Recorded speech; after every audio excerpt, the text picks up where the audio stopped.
for instance, I was driving my truck one day. It was nighttime. I got a package, right? I got a package of a bunch of pills. Oh, yeah. Honestly, I say it's like I don't want to say it's God because I don't know what it is, but I got lucky this night because I lost those pills, okay? And I believe if I didn't lose them, I would have taken them, and that was what would have killed me, all right? But let me finish the story. So I got these pills, blah, blah, blah. I lose them. So I'm driving around trying to like backtrack, trying to find. I run out of gas. So I'm in the middle of a fucking road in a turn lane, and I got my hazards on. I'm like, fuck, I'm out of gas. Bingo. There's a gas station right across the street. I just go there. I walk there. I tell the guy, man, my fucking truck is in the middle of the road. I just got to get a gallon of gas real quick. I'll bring the truck over here, fill it up. I got you guys. Just strung out as hell. Strung out as hell. I know that. Get the fucking gallon. Run back over there. While I'm pouring it in, whoop, whoop. Fucking cops come up. I'm dead eyeing, just looking into the gas hole. I won't even look at the cop. He's just like, is everything okay? I'm just like, if I don't look at him, he didn't go see Yeah, which is totally normal. Every normal person doesn't look at you. Exactly. I'm just like, I'm not looking. My eyes are fucking gone. So if he looks at me, he'll be like, who's this fucking crazy guy just walking? So I'm like, yeah, everything's fine. Just ran out of gas. He's like, are you sure that's all that's wrong? I'm like, yeah, I'm positive that's all that's wrong. White privilege, man. 100%. Motherfucker was just like, all right, have a good day. Yep. And I was just like, oh my God. Oh my God. But like, dude, I'm telling you, if I wasn't white, I would be in jail. Well, I've gotten... You know what I mean? Absolutely. And I've gotten hella lucky. Just like I've gotten hella lucky at my own right, but I just pushed the envelope so much that my luck ran out. I had to. And I've been lucky so many times. And I benefit from white privilege too. Don't get me wrong. I'm not, I mean, I'm Middle Eastern, but half. You would never, like, unless you told me, I wouldn't know necessarily that you weren't white. Like I know how you could be Italian. 100%. Yeah, I know how to speak to an officer when I get pulled over, unless I'm high out of my mind, and then they know that. But man, so many drug stories. Yeah, all of them. I'll tell you how I did a year in Wayne County. Oh man, a full ass year. Full ass year, Wayne County. Yeah. So I got arrested for possession, a minor possession, some misdemeanor bullshit. And I was taking Xanax every single day. Yeah, I was right there with you. Yeah, so I was taking Xanax every single day, like, 3-4 bars a day or whatever. And then once you get locked up, you can't take Xanax no more. Yeah. So then I started going through withdrawals. And withdrawals with Xanax, you start to have a mental breakdown. Yes. Oh, yeah. I started hallucinating and imagining stuff and all kinds of crazy stuff, and I'm in jail. Like, no, I never even thought of something like that, bro. Yeah. Just the worst fucking position ever. Basically, long story short, like, I'm just fucking tweaking out, and I'm like going up to the guard and everything. So they transfer me to Wayne County to go to the psych ward. And while they're transferring me to the psych ward, I'm walking with an officer on my left and an officer on my right, and like a skinny, feminine looking man. Okay. And in my head, I'm so whacked out. I'm like, oh, these two cops are gonna hold me down while this man sodomizes me. Yeah. So I'm like, I gotta do something. I can't go down like that. Yeah, I ain't no bitch. I'm like, my family can't know about it. Mind you, this whole time I'm thinking I'm some sort of like prophet too. Oh, of course. What? Yeah. A prophet? Yeah. Like, were you writing out prophecies and shit? Dude, they were transferring me in the paddy wagon with like 6 other like black guys, and I'm like, if anything happens here today, fellas, I just want to let you know. What you said? I just want to let you know it's been a pleasure to be with you. What'd they say? They're like, all right, bro. Yeah. I bet. They just like, no, yeah. And then I started kicking the door to the paddy wagon, trying to get open. Like, we're going to get out of here. Like, I was trying to break it. Just wild shit. I thought, like, get out of here. Yeah. Get out of here, guys. I understand. It's classic, bro. I mean, I remember those fucking withdrawals, man. Them fuckers were killing me. I had a couple seizures. Anyway, let me finish. Whoa. So they were transferring me, the two officers, one on my left, one on my right, the guy in front of me. And then we get on the elevator. I'm like, all right, it's time to make my stand. Yeah. So I just muster all the courage I have in me and just turn to the cop to the left of me and just you punched him? Knocked him out cold. What the fuck? I know. Then what the fuck? I know. Then I started attacking the feminine gentleman. Oh my god! And that officer started beating me up, and I started wrestling with him. The doors open. They hit the alarm. 15, 16 cops. Riot chiefs come in. Came and beat the ever-living shit out of me. Yeah. They knocked these 3 teeth out of my head. These are caps. knocked these three teeth out of my head. Damn. They hit me with a hell dog shot. I ended up doing some time in the hospital, but thankfully everything worked out. And I did. That's what a year assault on an officer. I did a year. Oh, okay. I was gonna say like if you were, because I thought you were doing a year for like the drug stuff. No, I was just in there. Fucking, I could have got out. I was gonna get out in a week. Not even. Oh my. Yeah. Oh no. Oh my. The withdrawals got you. The withdrawals got me. Yep. I'm actually. I don't know if this is right or not. I'm surprised it was only a year. Well, we knew people. Thankfully, we knew people in the system, and I was mentally not in the right space because they were transferring me to the psych ward. Right. Yeah. You know what I'm saying? So if I wanted to fight it, I probably could have got out of it, but I was just so afraid that if I didn't take that plea, that 1 year, that I could have did 5. Who knows? 5, 10, you know? Yeah. Oh, 10 easy, bro. Yeah. Assault a police officer is exactly. serious. That's what I was thinking. I was just like, I've never heard of anyone like really getting that low with that. No, but it does good. make sense if you with the psych thing. Yeah. But I'm happy that good for us that we're out of it. Hell and I'm thankful every day, man. I'm out of this shit. Me too, because I don't know about you, but one of the things that got me into it was kind of just a feeling of I had no place in this world. I had no hope in my future. Yep. I felt like I was kind of just useless. I had no gifts. I had nothing. But absolutely, all that stuff wasn't true. For me, it wasn't true. It was just a facade that I was living by. I completely agree with you. It's not true. But if you are just down on yourself and then you continue to just pile on and you'll believe it, take more drugs, and then you get down in this freaking rabbit hole, and then you start fucking up because you're on drugs, and it just spirals. It spirals downhill, and then you'll start to believe it for sure. And you'll start to believe it. That's 100% true. And the reason why I don't stray away from this stuff is because I guarantee that someday somebody listening to this may either be going through a drug problem or maybe they even got out of it and they're still trying to find their life. And so I like to talk about it because as someone who's trying to follow their dreams and showing the world my path along with it, it's kind of like I'm like kind of trying to show my light, like a beacon of hope. Like, listen, I was in the same spot as you. Yeah. You can make it too. Come on, hop on this train. Even if it's like, even if I don't end up being successful or anything like that, at least it's like I am not where I was, and I was in a really dark place. I know like you said, there's a lot of people out there that are in very dark places, and just talking about it and being open and just knowing that there's a way out, man. So you know, even if you don't become super successful, whatever the case is, which hopefully I will be, but even if that's not the case, at least you're not in that dark place. Hell yeah. Never give up. Yeah, and at least we tried because I've tried a bunch of different things and failed at them. For instance, have you ever heard of FaZe Clan? Yeah. Like the sniping fucking clan in Call of Duty and shit.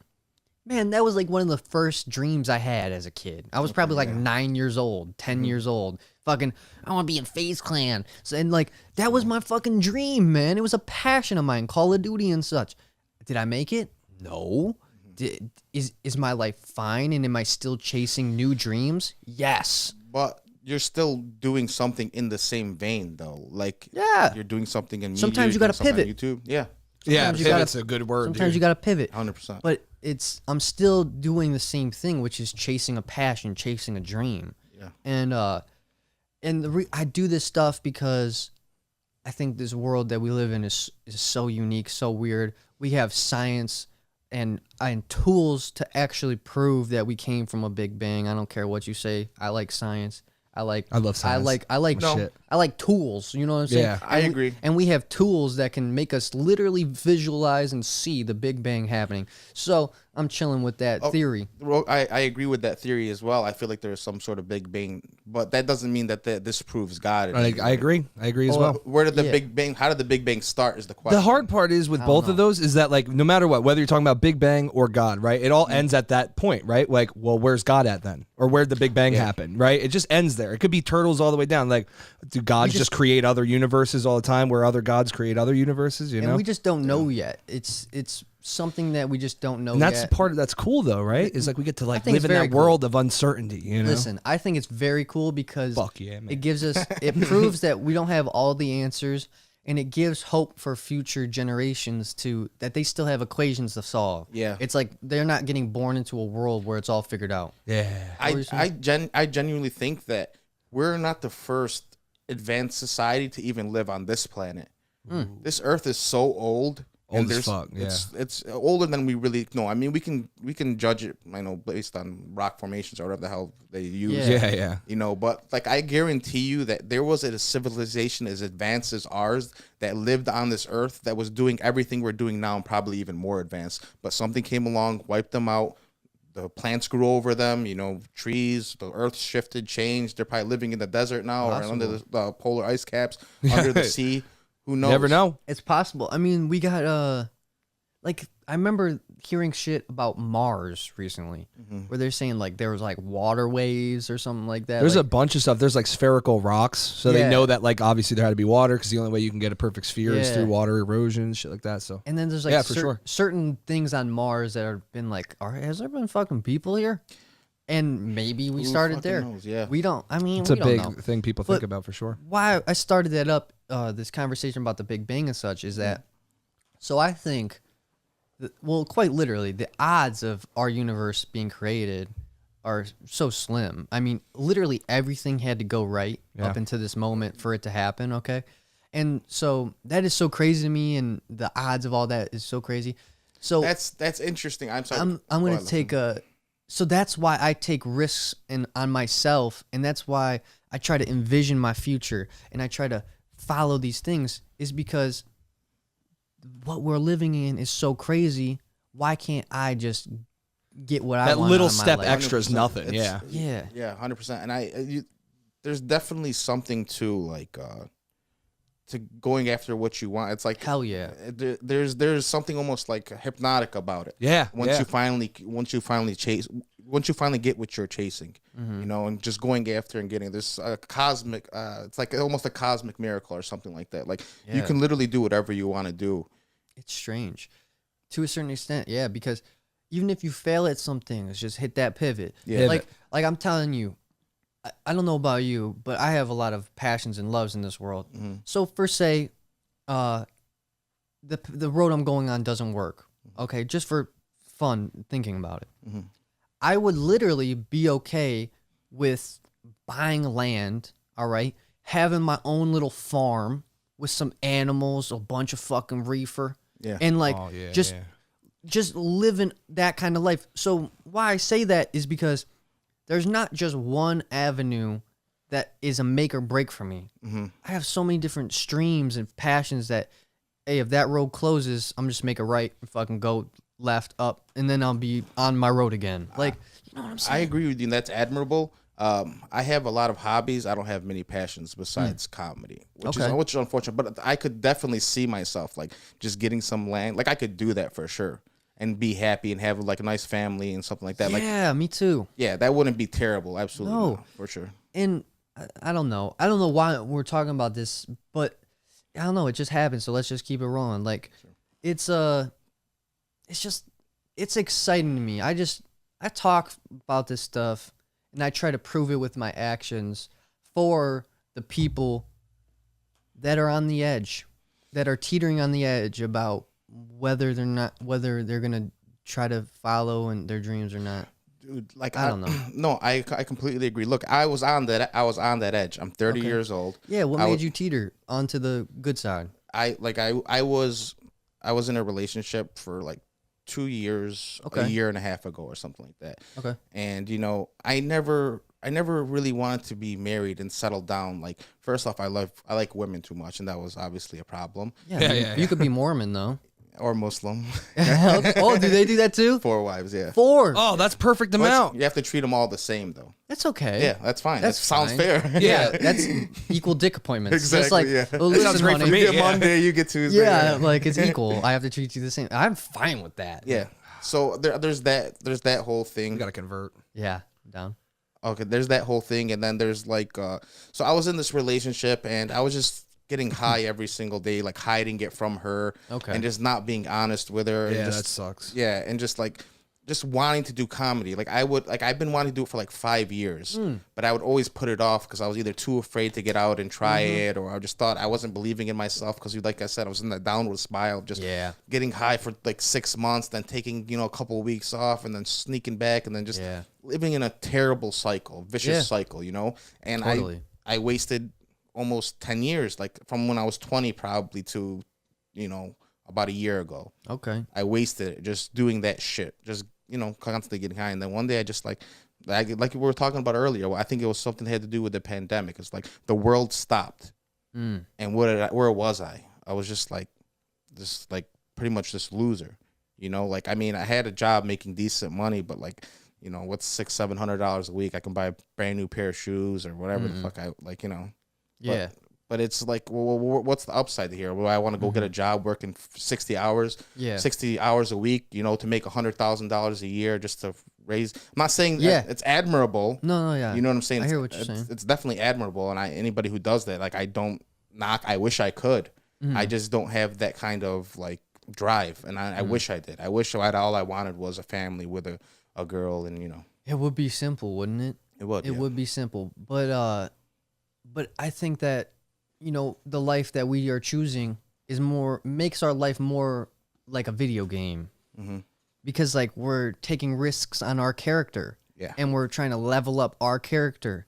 We're trying to actually hone skills of ourselves. Yeah. Like we're literally trying to fucking, like, I don't know if you played RuneScape. Yeah, level 99 Wood comedy. cutting. You know what I'm saying? Yeah, we're trying to get level 99 comedy over here. It's entrepreneurial You're right. To an extent. To an extent, yeah. Like you're taking a risk. It's not capital. It's on yourself, though. Yeah, and those are the best, man. Those are the best. There's so many different things that you can do. It's the best because it's the best feeling when it pays off. Dude, I love, as much as the nights that I bomb don't feel good, I don't get too down on myself because I know it's a part of the trait. Yeah. And I just try to learn as much from that bomb as possible. And trust me, at least in my case, I'm not talking for anyone else, at least in my case, every single bomb that has happened and I've studied has always been my fault. Yeah. Every single one. I either didn't bring the energy, I didn't prepare enough, I wasn't in the right flow. Wasn't moving around enough. Yeah. It was always me. Well, there's always a number of factors, but at the end of the day, if you're not blaming yourself, then you're doing something wrong. Yes, sir. There's always definitely a number of factors. Maybe the room wasn't great. Maybe but if you're not saying it was you that made that mistake, then you're not doing it. This is my point of view.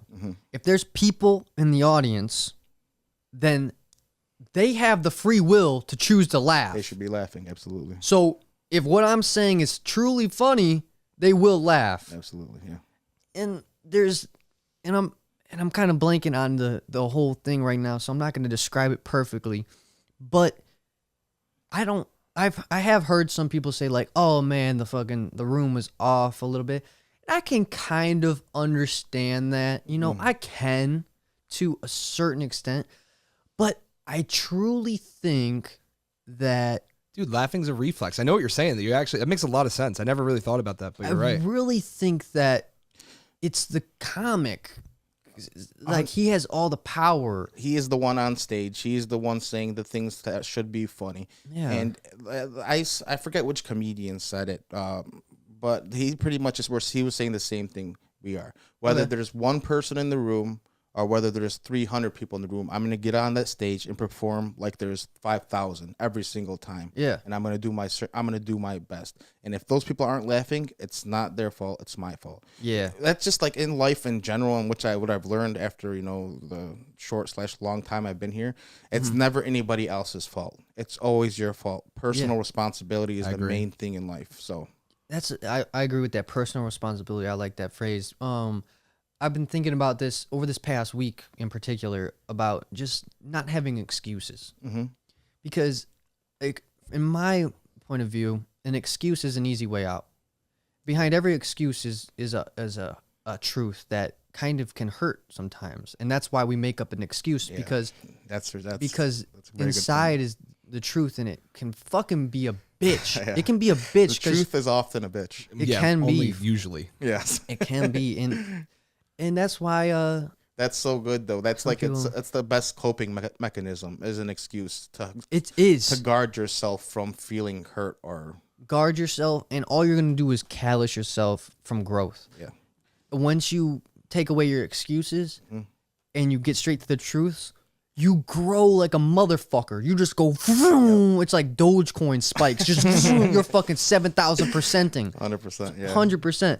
7,000. It's crazy. It's crazy. And and that's been a real fun thing for me recently. Has been cutting all that bullshit out of your life. Yeah, going back to the RuneScape analogy, just leveling up my character. Yeah, in general, leveling up responsibility. It's been a lot of fun, man. It's been a lot of fun. Yo, what's up, friends and fam? If you enjoyed this clip, make sure you guys subscribe down below. I'll have a tag that you can actually click right here to subscribe right to our channel. If you enjoyed this clip and you want to watch more clips, bingo. If you want to watch the full episode where this clip has been taken from, bingo, right in that corner over there, you can watch the entire thing. Thank you guys so much for watching, and you are awesome. Whoopee!